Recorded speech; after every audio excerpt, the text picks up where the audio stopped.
What's up, YouTube? It's been a long time since I've made an update on this truck. As you can see,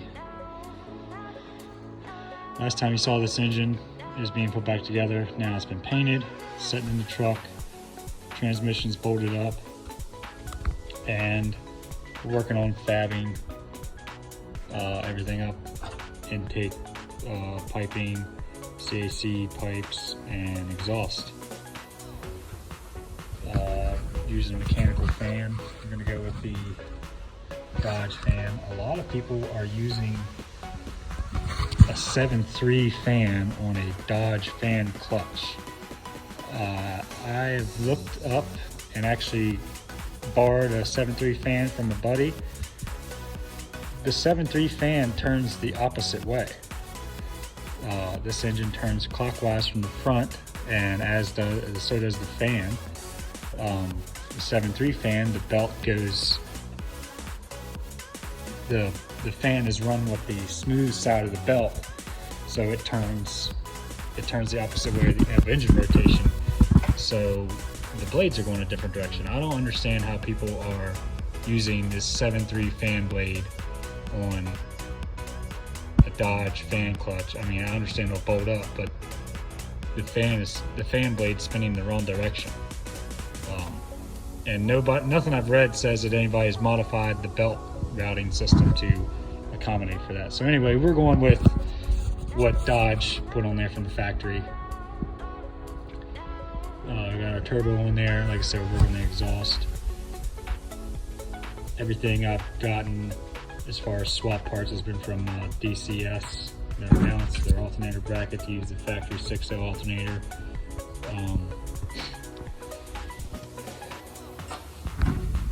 For the fuel system, I just cut the factory fuel lines. Got a compression fitting on there and adapted the JIC for the feed going to the filter. Compression fitting. So got the JIC. Come back into the factory fuel supply line, which integrates the injector return and has a check valve in it. And then for the return, the same thing, that's just for flared the factory return line and just put a hose and clamp on it there for the return.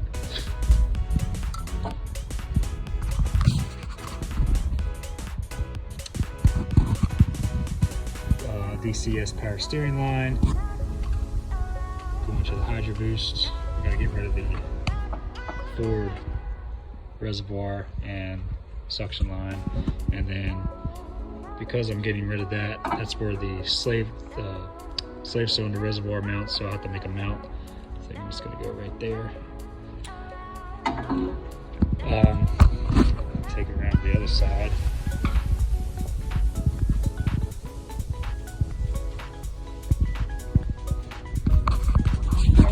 With this engine swap, you have to move the transmission back. So all I did, this would have been the factory hole, just these two right here. So we just moved it back one hole, drilled a new one, moved the cross member back. Same on the bottom here. There's the original. Moved it back one hole, drilled a new one. Same way on the driver's side. I had to drill two holes on this side. You can't see here, but here's the factory hole where this bolt would have been. Just moved everything back one bolt hole, drill a new hole here and here. Fits in there pretty nice. It's a little tight up top, but it was like that originally. And you are gonna have to cut the floor out for the shift tower and get new drive shafts made. If you're doing this swap, you already know all that stuff.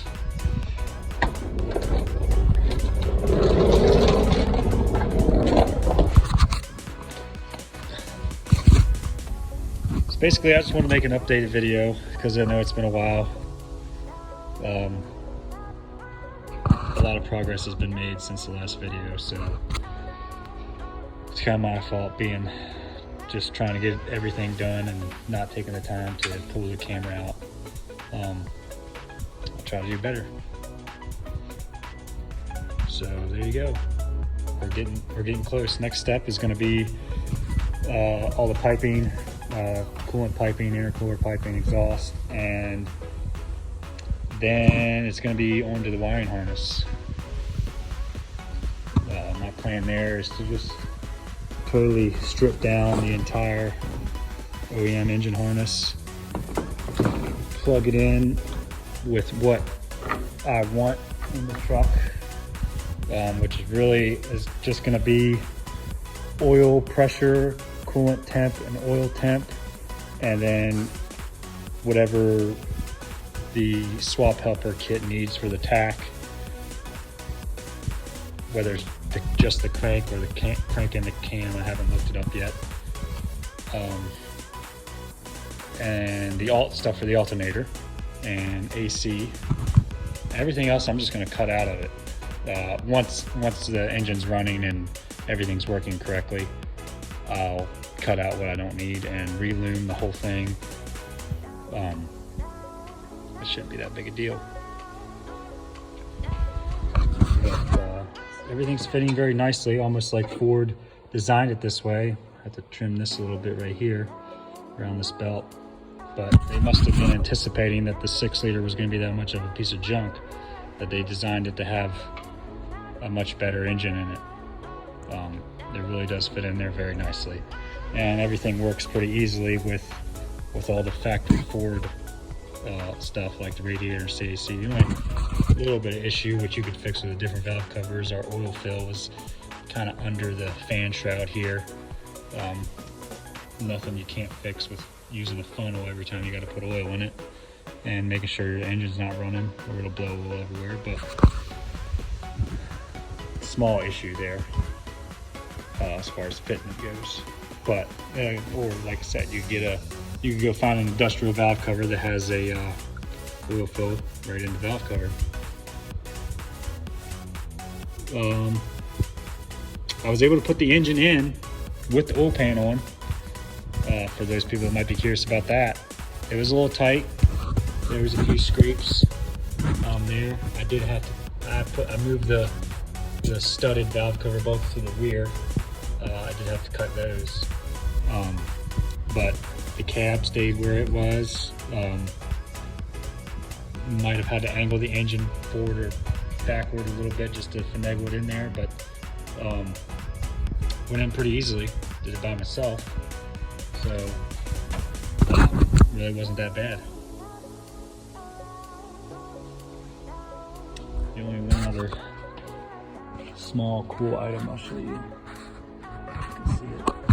It's just a mechanical lift pump.